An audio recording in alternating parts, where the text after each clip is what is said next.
दोस्तों, नर्क के बारे में तो आपने सुना ही होगा। जी हाँ, वही स्थान जहाँ पर आपके कर्मों की सजा आपको अलग अलग तरीकों से मिलती है। लेकिन क्या आपको पता है कि इस दुनिया में एक ऐसी भी जगह है जहाँ पर नर्क से भी बदतर सजा मिलती है। ये स्थान कोई और नहीं बल्कि नॉर्थ कोरिया के लेबर कैंप्स हैं। एक्स्ट्रा जुडिशियल किलिंग्स, बलात्कार, जबरन गर्भपात, बिना सुनवाई के जेल भेजना, यातना और भूख से मरने वाले कैदियों को इतना भूखा रखना कि लोग कीड़े मकोड़े खाने पर मजबूर हो जाएं। ये सब नॉर्थ कोरिया के लेबर कैंप्स में होना एक आम बात है। तो आइए समझते हैं कि धरती के नर्क कहे जाने वाले नॉर्थ कोरियन लेबर कैंप्स में क्या क्या होता है। लेकिन अगर आप एक कमजोर दिल वाले इंसान हैं तो ये वीडियो आपके लिए नहीं है। दोस्तों, नॉर्थ कोरिया का तानाशाह किम जोंग उन हमेशा से ही अपनी नई नई फैंटेसीज को लेकर चर्चा में रहा है। चाहे खुद का टॉयलेट हमेशा खुद के साथ लेकर चलना हो, या फिर अपने मजे और टाइम पास के लिए प्लेजर स्क्वाड बनाना हो, या फिर कहीं जाने के लिए फ्लाइट का सहारा ना लेकर खुद के लिए बुलेट प्रूफ ट्रेन बनाना हो। और इसी तरह की फैंटेसीज को लेकर नॉर्थ कोरिया पूरी दुनिया से अलग थलग पड़ा रहता है। नॉर्थ कोरिया के सबसे अच्छे और खास दोस्तों में रशिया और चाइना जैसे देश आते हैं, जो कि नॉर्थ कोरिया से ट्रेड करते हैं और रिलेशन बिल्ड करके रखते हैं। नॉर्थ कोरिया भी जब भी मुश्किल में होता है तो वो चाइना और रशिया को ही याद करता है, जिसके बदले में नॉर्थ कोरिया भी इन दोनों देशों को कम पैसों में लेबर प्रोवाइड करता है। कई बार नॉर्थ कोरिया अपने यहाँ के लेबर्स को इन दोनों देशों में बेचता है, तो कई बार उन्हें किराए पर भी देता है। रशिया और चाइना के अलावा नॉर्थ कोरिया अपने लेबर्स को पोलैंड, अल्जीरिया और वियतनाम जैसे देशों में भी बेचता है। हालांकि नॉर्थ कोरिया चाइना और रशिया के अलावा जिन भी देशों में अपने लेबर्स को भेजता है उनसे वो ज्यादा पैसे चार्ज करता है। अगर आपको लग रहा है कि लेबर कैंप्स में लेबर्स के काम के बदले उन्हें पैसे दिए जाते होंगे, तो जनाब ऐसा नहीं है, बल्कि यहाँ पर भेजे जाने वाले लेबर्स जितना भी काम करते हैं उसके बदले पैसे तो मिलते हैं, लेकिन उसका जितना भी पैसा मिलता है वो पैसा उन लेबर्स को ना मिलकर सीधे नॉर्थ कोरियाई सरकार को भेजा जाता है। और वहाँ रह रहे लेबर्स को सिर्फ 2 टाइम का खाना और 2 जोड़ी कपड़े मिलते हैं। लेबर कैंप्स में रहने वाले इन लेबर्स की शुरुआत होती है नॉर्थ कोरिया से, जहाँ पर इन्हें जबरदस्ती लेबर कैंप्स में लाया जाता है। इन लेबर कैंप्स में लोन ना चुका पाने वालों, चोरी चुपके से देश से भागने की कोशिश करने वालों, किम के जैसे हेयर स्टाइल रखने वालों, प्योंगयांग की सड़कों में बिना परमिशन के कार चलाने वालों, किम के सामने होने के बाद उसके सामने सर न झुकाने वालों और धांधली करने वाले अफसरों और किम रेजिम या खुद किम जोंग की बात ना मानने वाले लोगों को जबरदस्ती लाया जाता है। इनमें लड़के, लड़कियां, बच्चे और बुजुर्ग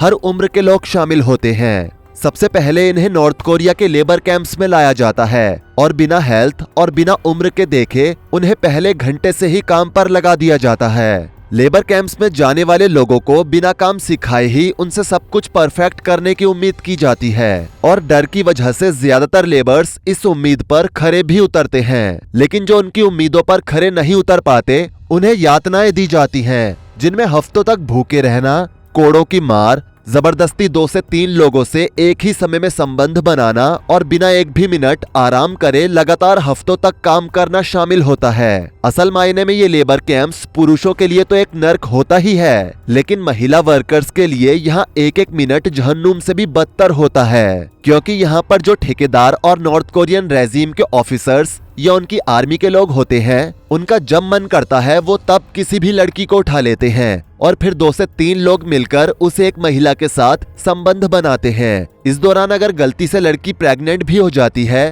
तो उससे इतना काम कराया जाता है कि उसका मिसकैरेज हो जाता है। यहाँ मौजूद महिलाओं का जीवन बद से बदतर होता है, क्योंकि कई बार एक महिला को दिन में कई बार संबंध बनाना पड़ता है और वो इस काम के लिए मना भी नहीं कर सकती। अगर वो मना करती है तो उसका अंजाम बहुत बुरा होता है। दोस्तों, जैसा कि हमने आपको बताया कि यहाँ पर सबसे पहले नॉर्थ कोरियन रेजिम लोगों को लेबर कैंप्स में लाती है, जिसके बाद उनसे यहाँ पर काम कराया जाता है। लेबर कैंप्स में इमारतों को बनाने से लेकर सड़कों की मरम्मत और फैक्ट्रीज में मैन्युफैक्चरिंग जैसे काम भी कराए जाते हैं। और फिर जब वर्कर को 6 महीने हो जाते हैं तो फिर उसे अलग अलग देशों में भेजा जाएगा या फिर बेच दिया जाएगा, इसका डिसीजन नॉर्थ कोरियन रेजिम के ऑफिसर्स लेते हैं। इन लेबर्स को खरीदा और रेंट पर लिया जा सकता है और सबसे ज्यादा लेबर रशिया में भेजे जाते हैं, क्योंकि रशिया एरिया के हिसाब से दुनिया का सबसे बड़ा देश है और यहाँ पर बिल्डिंग्स और तरह तरह के कंस्ट्रक्शन वर्क्स लगातार चलते रहते हैं। उसके बाद में सबसे ज्यादा नॉर्थ कोरियन लेबर्स को खरीदने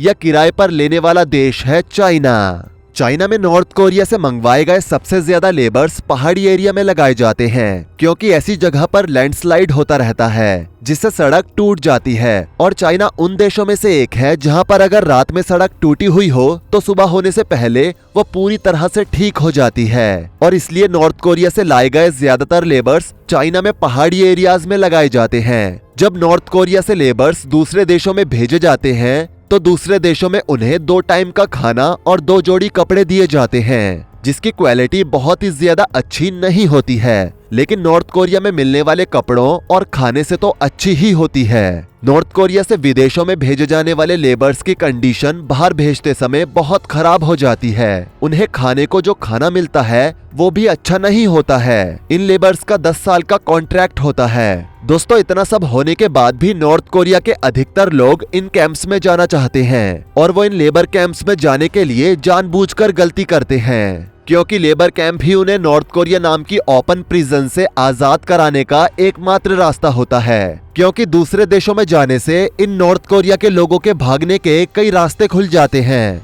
लेकिन यहाँ से भी भागना आसान नहीं होता है क्योंकि यहाँ पर रहने वाले नॉर्थ कोरियन रेजिम के लोग काफी ज्यादा चौकन्ना होते हैं। लेकिन फिर भी हर साल औसतन 70 से 75 लोग यहाँ से भागने में सफल हो जाते हैं। लेकिन जो भागने के प्रयास में पकड़े जाते हैं तो उन्हें दोबारा लेबर कैंप्स में तो क्या बल्कि पूरे नॉर्थ कोरिया में नहीं देखा जाता।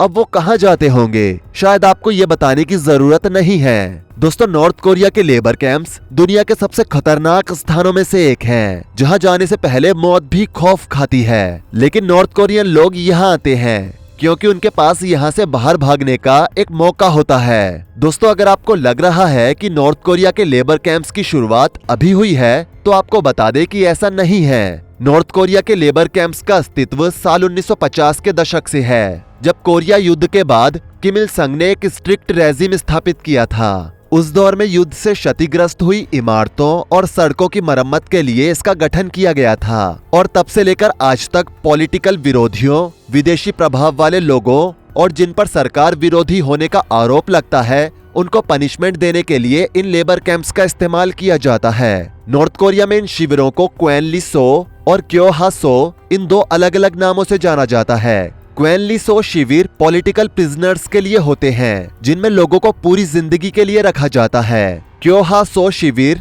क्रिमिनल्स और अन्य अपराधियों के लिए होते हैं जहां उन्हें मजदूरी करनी पड़ती है। ये कैंप्स नॉर्थ कोरिया के अलग अलग स्थानों में स्थापित किए गए हैं, जिनमें से सबसे ज्यादा बड़े और खतरनाक कैंप्स के नाम कैंप 14 कैचॉन में, कैंप 15 योडॉक में, कैंप 16 होसोंग में और कैंप 18 है। बुकचैंग में स्थित ये कैंप्स नॉर्थ कोरिया के रिमोट माउंटेनस एरिया और डेंस फॉरेस्ट के बीच में बसाए गए हैं ताकि यहाँ से कोई आसानी से एस्केप ना कर सके।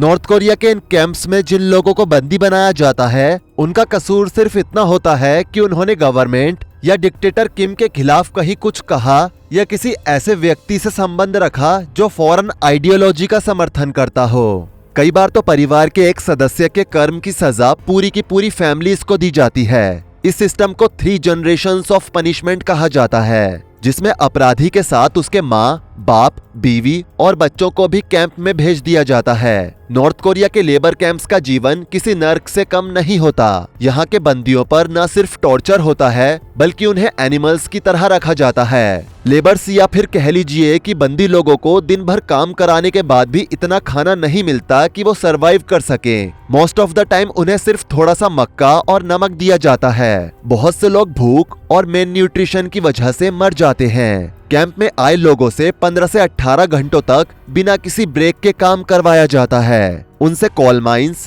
कंस्ट्रक्शन साइट्स या फैक्ट्रीज में स्लेव्स की तरह काम करवाया जाता है और जो कमजोर पड़ जाता है उसे मार दिया जाता है। नॉर्थ कोरिया के सिक्योरिटी ऑफिसर्स यहाँ के बंदियों पर एक्सट्रीम टॉर्चर करते हैं। उन्हें मारा जाता है। कई बार तो मार खाते खाते उनकी हड्डियां तक टूट जाती हैं और कभी कभी तो उन्हें उल्टा लटकाकर या पानी में डुबोकर भी पनिशमेंट दी जाती है। महिला बंदियों के साथ रेप और सेक्सुअल वायलेंस होना आम है। और जो महिलाएं प्रेग्नेंट होती हैं उनके बच्चों को या तो मार दिया जाता है या उन्हें कैंप्स में ही बड़ा किया जाता है। जो बच्चे इन कैंप्स में पैदा होते हैं उन्हें भी प्रिजनर्स की तरह रखा जाता है। उनका कोई फ्यूचर नहीं होता और उन्हें पूरी लाइफ इसी नर्क में बितानी पड़ती है और बड़ा होने के बाद उसे विदेश में एज अ लेबर भेज दिया जाता है। कुछ लोग इन कैंप से एस्केप करने की कोशिश करते हैं, लेकिन उनमें से ज्यादातर लोग पकड़ लिए जाते हैं और जो पकड़े जाते हैं उन्हें या तो तुरंत मार दिया जाता है या सबके सामने टॉर्चर करके लोगों को डराया जाता है ताकि कोई भी इंसान दोबारा भागने की कोशिश ना कर सके। इनमें से सबसे मशहूर एग्जाम्पल शिन डोंग यूक का है, जो एक ऐसा व्यक्ति था जो कैंप 14 से भाग निकला। कैंप से भागने के बाद उसने दुनिया को बताया कि नॉर्थ कोरियन लेबर कैंप्स में लोगों के साथ बहुत ही दुखद व्यवहार होता है। कैंप्स में मौजूद लोगों के दिन का आगाज और अंजाम दोनों ही चीख पुकारों से होता है। शिन डोंग यूक की स्टोरी के ऊपर एक किताब भी 2012 में पब्लिश की गई थी जिसका नाम था एस्केप फ्रॉम कैंप 14। इसमें बताया गया था कि कैसे नॉर्थ कोरियन लोगों का जीवन तो बदतर है ही, लेकिन नॉर्थ कोरियन लेबर कैंप्स में तो जीवन बद से भी बदतर होता है। वैसे दोस्तों, क्या आपको नॉर्थ कोरियन लेबर कैंप्स के बारे में इतना विस्तार से पहले पता था? नीचे कमेंट सेक्शन में जरूर बताएं। वीडियो को लाइक करें, शेयर करें और ऐसी ही और वीडियोस के लिए इस चैनल को सब्सक्राइब करके साथ में बेल नोटिफिकेशन को भी ऑल पर सेट कर लें। धन्यवाद।